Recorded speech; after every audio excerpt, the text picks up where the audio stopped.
ದರ್ಶನ್ ಜಾಮೀನನ್ನ ರದ್ದು ಮಾಡಬೇಕು. ಗೃಹ ಸಚಿವ ಪರಮೇಶ್ವರ್ ಸ್ಫೋಟಕ ಹೇಳಿಕೆಯನ್ನ ಕೊಟ್ಟಿದ್ದಾರೆ. ಕೊಲೆ ನಡೆದ ಸ್ಥಳದಲ್ಲಿ ದರ್ಶನ್ ಇರುವಂತಹ ಫೋಟೋ ಸಿಕ್ಕಿದೆ.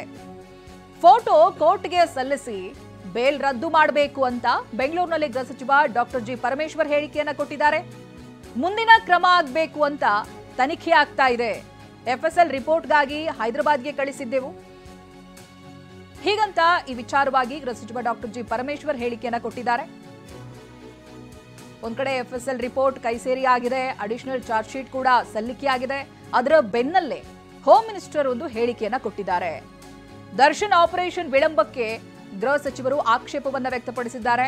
ನಾಳೆ ನಾಡಿದ್ದು ದರ್ಶನ್ಗೆ ಆಪರೇಷನ್ ಮಾಡಿಸಿಲ್ಲ ಅಂತ ಹೇಳಿದ್ರೆ ಬೆನ್ನು ಮೂಳೆ ಮುರಿದು ಹೋಗುತ್ತೆ ಅಂತ ಹೇಳಿದ್ರು. ಇದವ್ರ ವಾದ ಏನ್ ಮಾಡಿದ್ರು ಅದನ್ನ ಹೇಳ್ತಾ ಇದ್ದಾರೆ. ಆದ್ರೆ ಇನ್ನೂ ಕೂಡ ವೈದ್ಯರು ಆಪರೇಷನ್ಗೆ ಕೈ ಹಾಕಿಲ್ಲ. ಆದ್ರಿಂದಲೇ ಆಪರೇಷನ್ ಅಗತ್ಯ ಇಲ್ಲ ಅಂತ ಗೊತ್ತಾಗ್ತಾ ಇದೆ. ಕೋರ್ಟ್ ವ್ಯವಸ್ಥೆಯಲ್ಲಿ ತೀರ್ಮಾನ ಮಾಡಬೇಕು ಅಂತ ಆಗ್ರಹಿಸಿದ್ದಾರೆ. ಎಫ್ಎಸ್ಎಲ್ ರಿಪೋರ್ಟ್ ಬರಬೇಕು ಅಂತೇಳಿ ಹೈದರಾಬಾದಿಗೆ ಕಳಿಸಿದ್. ನಮ್ಮ ಹತ್ರ ಇದು ಮೆಷಿನ್ ಇರಲಿಲ್ಲ ಅಂತೇಳಿ ಹೈದರಾಬಾದ್ ಅದು ಕಳಿಸಿದ್ದಾರೆ. ಈಗ ಅದರಲ್ಲಿ ಅವ್ರದ್ದು ಫೋಟೋ ಎಲ್ಲ ಅಲ್ಲಿ ಆ ಸ್ಥಳದಲ್ಲಿ ಅವರು ಇದ್ದದ್ದು ಫೋಟೋ ಎಲ್ಲ ಸಿಕ್ಕಿದೆ. ಅದು ಯಾರೋ ಅವ್ರ ಜೊತೆಯಲ್ಲಿ ಇದ್ದವ್ರು ವಿಡಿಯೋ ಮಾಡ್ಕೊಂಡಿದ್ದು ಅದೆಲ್ಲ ಈಗ ಪ್ರೊಡ್ಯೂಸ್ ಮಾಡಿ ಬೇಲು ಕ್ಯಾನ್ಸಲ್ ಮಾಡಿಸ್ಬೇಕು, ಮತ್ತು ಮುಂದೆ ಏನು ಕ್ರಮ ತಗೋಬೇಕು ಅದು ತಗೋಬೇಕು ಅಂತ ಮುಂದಿನ ಇದರಲ್ಲಿ ಇನ್ವೆಸ್ಟಿಗೇಷನ್ಸ್ನವ್ರು ಮಾಡ್ತಾರೆ. ಇಲ್ಲ ಅದರಲ್ಲೇ ಗೊತ್ತಾಗುತ್ತಲ್ಲ ಅದರ ಅಗತ್ಯ ಇಲ್ಲ ಅಂತ. ಆಪರೇಷನ್ನಿನ ಅಗತ್ಯ ಇಲ್ಲ ಅವ್ರೇನು ಹೇಳ್ಕೊಂಡ್ರು ನಾಳೆ ನಡೆದ್ರಲ್ಲಿ ಮಾಡಲಿಲ್ಲ ಅಂದರೆ ನನ್ನ ಬೆನ್ಮೂಳೆನೇ ಮುರಿದೋಗುತ್ತೆ ಅನ್ನೋ ಪರಿಸ್ಥಿತಿ ಆ ರೀತಿ ಹೇಳ್ತಾ ಇದ್ರು. ಇಷ್ಟು ದಿವಸ ಆದರೂ ಇನ್ನೂ ಡಾಕ್ಟರ್ಗಳು ಅದಕ್ಕೆ ಕೈಯೇ ಹಾಕಿಲ್ಲ. ನಾವು ಎಫ್ಎಸ್ಎಲ್ ರಿಪೋರ್ಟ್ ಬರಬೇಕು ಅಂತೇಳಿ ಹೈದರಾಬಾದಿಗೆ ಡೀಟೇಲ್ಸ್ ಅನ್ನ ಪಡೆದುಕೊಳ್ತಾ ಹೋಗ್ತೀನಿ. ಪ್ರತಿನಿಧಿ ಪ್ರಸನ್ನ ಲೈವ್ ನಲ್ಲಿ ಜಾಯ್ನ್ ಆಗ್ತಾ ಇದ್ದಾರೆ. ಪ್ರಸನ್ನ, ಇದೀಗ ಗೃಹ ಸಚಿವರೇ ಈ ರೀತಿಯಾದಂತಹ ಹೇಳಿಕೆಯನ್ನ ಕೊಟ್ಟಿರೋದು ಬಹಳ ಪ್ರಾಮುಖ್ಯತೆಯನ್ನ ಪಡೆದುಕೊಳ್ಳುತ್ತೆ. ಅಡಿಷನಲ್ ಚಾರ್ಜ್ ಶೀಟ್ ಬಗ್ಗೆ ಏನೇನ್ ಮಾಹಿತಿಯನ್ನ ಗೃಹ ಸಚಿವರು ಹಂಚಿಕೊಂಡಿದ್ದಾರೆ, ಏನ್ ಗೊತ್ತಾಗ್ತಾ ಇದೆ ಪ್ರಸನ್ನ? ಚೈತ್ರ, ಪ್ರಮುಖವಾಗಿ ದರ್ಶನ್ಗೆ ಮತ್ತೆ ಸಂಕಷ್ಟ ಎದುರಾಗುವಂತ ಸಾಧ್ಯತೆ ಇದೆ.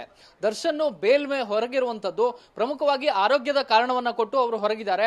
ಸರ್ಜರಿನ ಮಾಡಿಸಲೇಬೇಕಂತ ಅನಿವಾರ್ಯತೆ ಇದೆ. ಸರ್ಜರಿ ಮಾಡಿಸದೇ ಹೋದ್ರೆ ಬೆನ್ನು ಮೂಳೆಗೆ ಮತ್ತು ಇಡೀ ಒಂದು ದೇಹದ ಎಡಭಾಗಕ್ಕೆ ಸಮಸ್ಯೆ ಆಗುತ್ತೆ ಅನ್ನುವಂತಹ ಕಾರಣವನ್ನ ಕೊಟ್ಟು ಆ ಒಂದು ಆರೋಗ್ಯದ ಆಧಾರದ ಮೇಲೆ ಬೇಲ್ ಮೇಲೆ ಹೊರಗಿರುವಂತಹ ದರ್ಶನ್ ಇದುವರೆಗೂ ಕೂಡ ಯಾವುದೇ ರೀತಿಯ ಸರ್ಜರಿಯನ್ನ ಮಾಡಿಸಿಲ್ಲ. ಈ ಬಗ್ಗೆಯೂ ಕೂಡ ಗಮನ ಸೆಳೆದಿರುವಂತಹ ಗೃಹ ಸಚಿವ ಪರಮೇಶ್ವರ್ ಅವರು ಈ ಬಗ್ಗೆ ಅತ್ಯಂತ ಪ್ರಮುಖವಾದ ಹೇಳಿಕೆಯನ್ನು ಕೊಟ್ಟಿದ್ದಾರೆ. ಮತ್ತು ಫೋಟೋಗಳನ್ನ ರಿಟ್ರೀವ್ ಮಾಡಿರೋ ಬಗ್ಗೆಯೂ ಕೂಡ ಪ್ರಮುಖವಂತ ಮಾಹಿತಿಯನ್ನು ಹಂಚಿಕೊಂಡಿದ್ದಾರೆ. ಈ ಎಲ್ಲ ಆಧಾರದ ಮೇಲೆ ದರ್ಶನ್ ಅವರ ಬೇಲ್ ಅನ್ನ ಕ್ಯಾನ್ಸಲ್ ಮಾಡಿಸೋ ಬಗ್ಗೆಯೂ ಕೂಡ ನಾವು ಅರ್ಜಿಯನ್ನು ಸಲ್ಲಿಸಬೇಕಾಗುತ್ತೆ ಅನ್ನುವಂತಹ ಮಾಹಿತಿಯನ್ನ ಇದೀಗ ಗೃಹ ಸಚಿವರು ನೀಡಿದ್ದಾರೆ. ಪೊಲೀಸರಿಗೆ ಅಲ್ಲಿರುವಂತಹ ಸಾಕ್ಷಿಗಳ ಬಗ್ಗೆ ಸಾಕಷ್ಟು ದಾಖಲೆಗಳ ಅಗತ್ಯವಿತ್ತು.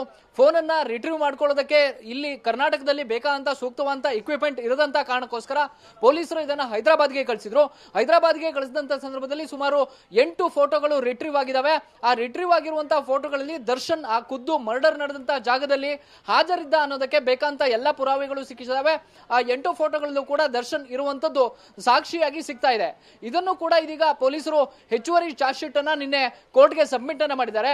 ಸುಮಾರು 1300 ಪುಟಗಳ ಹೆಚ್ಚುವರಿ ಚಾರ್ಜ್ ಶೀಟ್ ಅನ್ನ ಸಲ್ಲಿಕೆ ಮಾಡಿರೋದ್ರಲ್ಲಿ ಹೈದರಾಬಾದ್ ನಿಂದ ಬಂದಿರುವಂತಹ ಎಫ್ಎಸ್ಎಲ್ ವರದಿಯನ್ನು ಉಲ್ಲೇಖವನ್ನ ಮಾಡಲಾಗಿದೆ. ಕೆಲವೊಂದಿಷ್ಟು ಸಾಕ್ಷಿಗಳ ಹೇಳಿಕೆಗಳನ್ನು ಕೂಡ ಉಲ್ಲೇಖವನ್ನ ಮಾಡಲಾಗಿದೆ.